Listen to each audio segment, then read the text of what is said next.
கூட சொல்றாரு.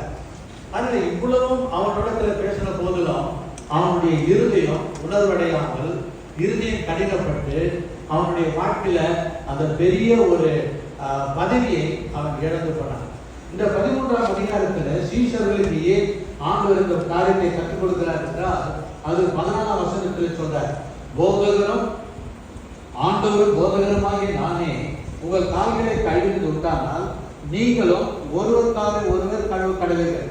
நான் உங்களுக்கு செய்தது போல நீங்களும் செய்யும்படி உங்களுக்கு மாதிரியை இங்க ஆண்டவர் நமக்கு ஒரு பெரிய மாதிரியை காண்பிக்கிறார்.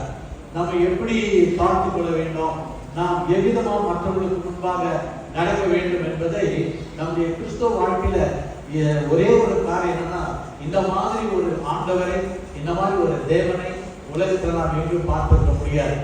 வானத்தை பூமியை படைத்தவர், மனிதனை சிருஷ்டித்தவர், அவரே அவருடைய காலின் கற்று கழுவும் பொழுது நாம் ஏமாத்திரம் அதில்.